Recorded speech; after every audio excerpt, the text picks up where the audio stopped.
for having us today. Appreciate it. You saved the day. Yay! So we're gonna enjoy the tour right now. Can you tell us a little bit what to expect from the tour? Yeah, so we have an eco tour with high school students, and they will take a tour around the grounds here at TreePeople, and they learn about water and waste and recycling and the carbon cycle and all kinds of fun stuff. That's awesome. And just to remind us what other things we do, you do planting trees, right? When is that gonna happen? Our tree planting schedule is on our website. I don't know it off the top of my head, but the best way for folks to find it and to get involved is to look for volunteer opportunities on our website. Right. And other things we can do is planting trees. We can dedicate trees. And what do they do in the nursery? In the nursery, they do a lot of propagation of plants that we use in our restoration projects. Right. So they don't sell their products, but we use them and we replant them in the landscape. Okay, and I see a bunch of young students come here to learn about. Do they later on volunteer and participate? Because I think Maria started like that from what I remember. Yeah, and so did one of our tour guides, Cesar, started like that also. It's really up to them. We don't have an organized pathway for them to do that, but our volunteer opportunities are open to everybody, so they can come when they want to. That's awesome. And what do you do? I'm the senior manager of the Education and Outdoor Equity Program. Okay, wonderful. I think this is a very important part of education. I love our it. environment. I love it. Hi, Rachel. Hi. Nice to meet you. Nice to meet you. You're doing great as a tour guide today. Thank you. Can you tell us a little bit about your background and how you decided to do this? Yeah, so I'm an educator here at TreePeople. We have a very large education department. I joined almost a year and a half ago. Prior to that, I actually grew up in New York State, and so I have always, been interested in nature, spending time outside with my family. So when I went to college, I went to college at University of Colorado at Boulder, and I was originally studying environmental engineering just because I knew I wanted to help the environment in some way. But during COVID, I actually found my place. I was taking a lot of other classes. I took my bio 1 and 2 classes, and it just kind of opened my eyes to a little bit more about how the natural world works. Paired with a sociology minor, I kind of found my place at TreePeople because it kind of intertwines outdoor equity with education. So here in Los Angeles, right, we don't have super great access to the outdoors. There's so many wonderful parks, but there's also so many places that don't have trees, don't have parks. Like parts of South LA, it's so hard to get to a big green space like this. Here in Beverly Hills, of course, it's easier for those folks. So yeah, I really love working here. We get to bring in so many different groups. Sometimes it's kids' first time going out into a place, seeing more than 2 trees right next to each other. So it's really special. But yeah, I mostly work with high schools. So lots of high school students. And I love working with them, they have a lot of curiosity. So yeah. So just so you know, our podcast is called Searching for Goodness, which Okay. is a project hoping to be turned into a film and television series. Anything you want to say how this could be connected to goodness for people and the world? Yeah, I think, cultivating a love for the outdoors is kind of how I got involved in, environmental activism. And so I think bringing students out here and realizing for themselves, they can be connected to the outdoors too, even though they live in a major city. I think that's kind of the first step to, something bigger than that. Yeah. Very good. You're doing a great job. Well, thank you. Looking forward to the rest of the tour. Thank you for joining us today. Yeah, I'd love to know the name of your podcast. I'll listen to it. Searching for Goodness. Searching for Goodness. Okay. And we found some here for sure today. Awesome. Oh, yay. Yeah, I hope you'll be back. Have you come to the park before?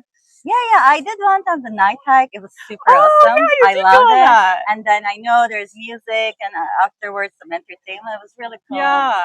And one time I came to interview Maria. We have a long interview with her, the director. And yeah, I plan on coming to more hikes here. And I wanted to do the planting trees. I didn't. Yes, please come to plant trees. Yeah, we do a lot of that with students too. We get to take students up into the mountains, we get to give them, food. We have these grants that allow us to, provide transportation and a meal for them. So that's just like so important. And they actually get to have like a hands-on impact on the world. They plant a tree and they're like, wow, this tree is going to outlive me. Like, this is my future, building the green infrastructure that we need for the future.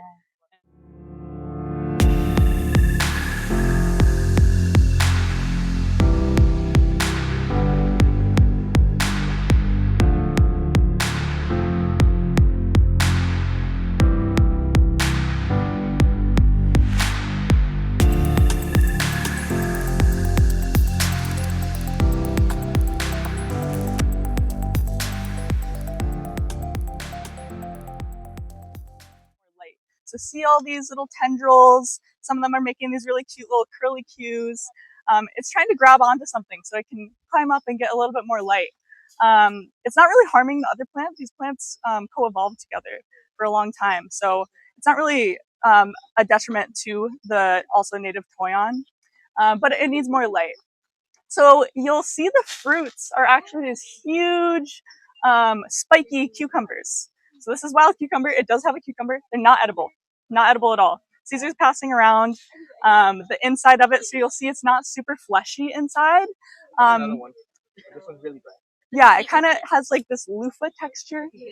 And so the native people of this area used this inside loofah as like an exfoliator to clean dishes. We've tried it ourselves here at TreePeople to clean some dishes with the inside of the wild cucumber. But you'll also see inside of that loofah part, there's kind of like 4 chambers.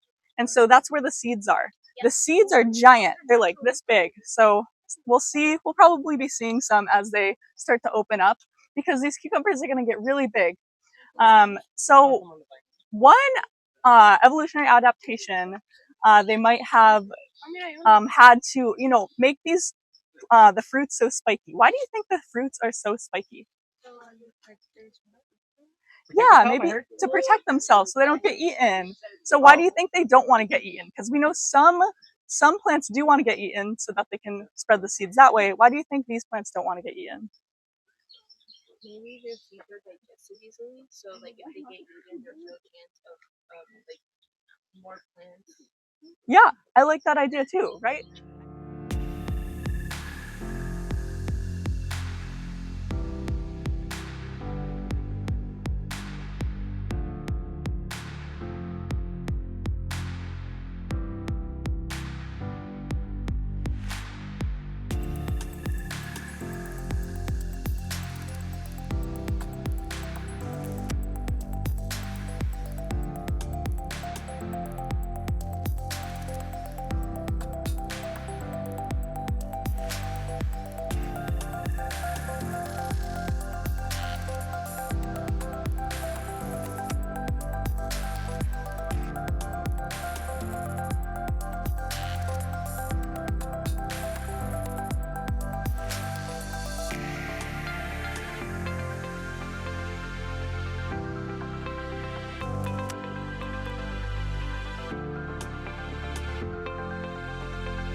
Going to need a lot of care, right? It's just a little baby right now. It's just a seed.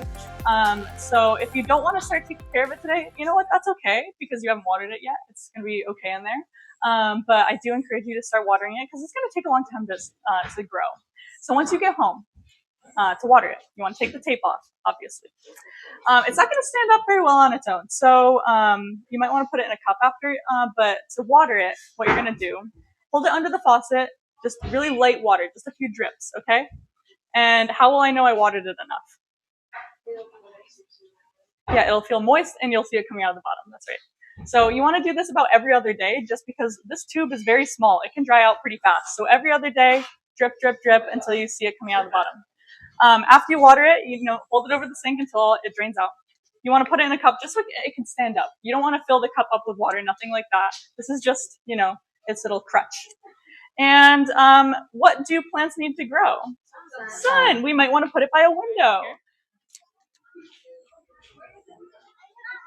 What you just planted was an Italian stone pine. So does this sound like a native plant? No. Why did I give you a non-native plant? What do we? Yes, we live in a Mediterranean climate. Italy is in the Mediterranean, so it is going to grow just fine here, and it is not invasive. So even though it's not native, it's not invasive. It's not going to be a problem to the other species growing around it. So that's why we give you an Italian stone pine. So this Italian stone pine, when it grows up, it's going to be big. It's going to be 40 feet tall with a 40-foot canopy.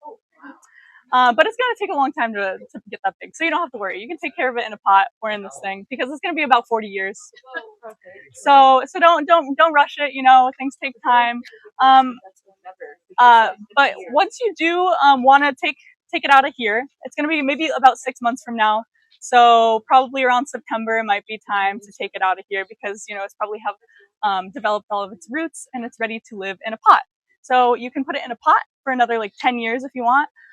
Or once you want to move it out, you can plant it outside. Find a nice big area to plant it. Maybe like at least 10 feet from a building. I know we live in a city, so if you don't have a place to plant it right now, you know, maybe you can take it to college and figure out its next step as you go on your next step. Okay, ready? 1, 2, 3. Trees need people, people need trees. Welcome to the world.